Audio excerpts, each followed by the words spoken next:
Welcome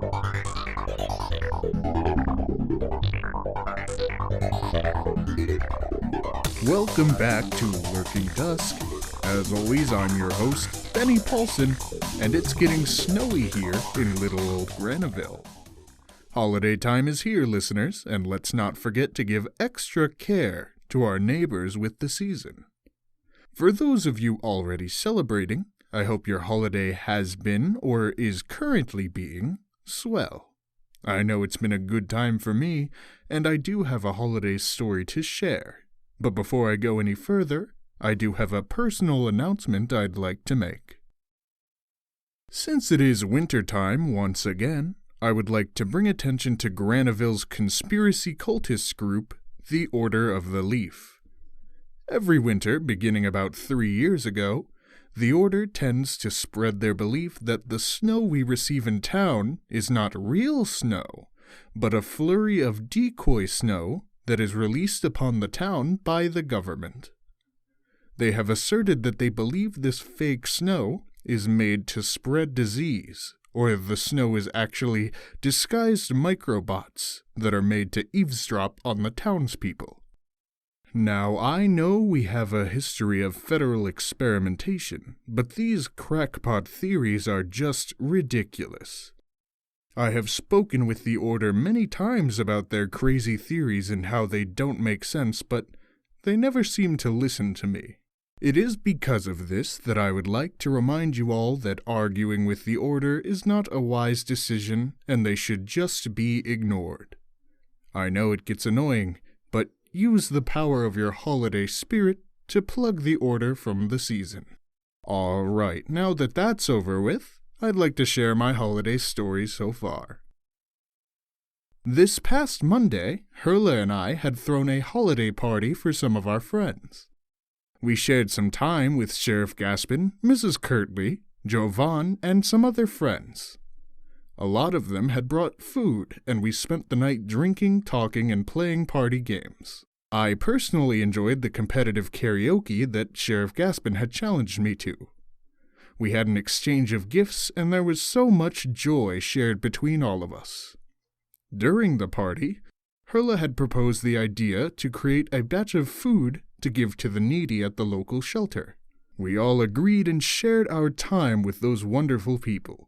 They were all so friendly and excited to be part of the event. The party went late into the night, with me and Herla being the last to leave. As I was driving home, I saw Shauna sitting out front of her house. I've seen Shauna do this many times since Diane disappeared. I got out of my car and sat with her a while. We talked a little. She told me a bit about her life. She told me about Diane and how they had met, how Diane's behavior had shifted radically during the couple months leading to her disappearance. She talked about dreams and wishes they had both made with each other. She had said that, without Diane, life felt empty. That she had nothing if she didn't have Diane. I offered a hug to comfort her, and then we sat in reflective silence. Shauna and I stared at the stars, and she seemed to be looking for something in particular. We sat for what felt like hours before Shauna had told me that she had been feeling tired, and I went home. Citizens, I think we should make this holiday season a good one for our fellow resident. What is the holiday season if we don't give care to our friends and neighbors? Everyone deserves to know that they have a place within the society around them. I brought this idea to Herla, and she thought it was a wonderful idea. We'll talk more about this in just a moment, but first, a word from our sponsor.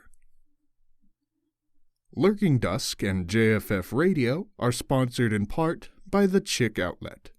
The outlet serves as a home for all of your chicken needs at low, low prices. At the Chick Outlet, our prices are cheap, cheap, cheap. It seems that during our sponsorship, my station manager Stephen had received a call from the Order of the Leaf. They had told him that the way I spoke on the matter of their organization was slanderous, and that I'm choosing to ignore that Graniville has snowfall that contrasts the rest of the country. Now you listen here. I think I know the difference between reality and a crackpot theory. If you want to make me believe the government is distributing special snow on our town, show me some sort of proof. Tell me how you know. But until then, I'm sticking to the facts, to the stories, to the ideas that at least have some small amount of merit. I don't believe that there is any reason for the government to be spying on us or harming us in any way, especially not by fabricating snow. Anyway, back to my story. Hurla and I have spent the past few days with Shauna. We have been doing our best to make her feel at least a little better. Having a loved one go missing can be devastating, to say the least. We had brought Shauna a gift of our own, a cat that could keep her company as she awaits the return of Diane. She hugged us both before crying, expressing that she just wanted Diane to come back. We then all sat and played a few games and told stories and jokes late into the night. The snow had gotten so bad that she had let me and Hurla stay at her house. And now that I've shared my story with you listeners, I would like to share some holiday cheer with you here. During this time of year, many different people celebrate many different holidays, each revolving around the idea of care and love. Sit by the fire with your loved ones and listen to one another. Listen to their concerns. Listen to their happiness. Listen to their jokes. Enjoy life with those you care for. Hold your partners tightly and watch the snow as it drifts down from the sky. Sit with your family and share some time together, face to face. Tell jokes with your friends. Friends, family, love. These are all we have. If not these, then what?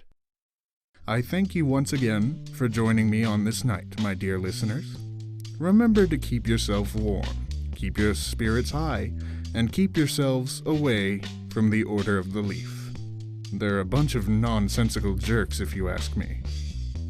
Good night, and may your days be brighter than the blizzard.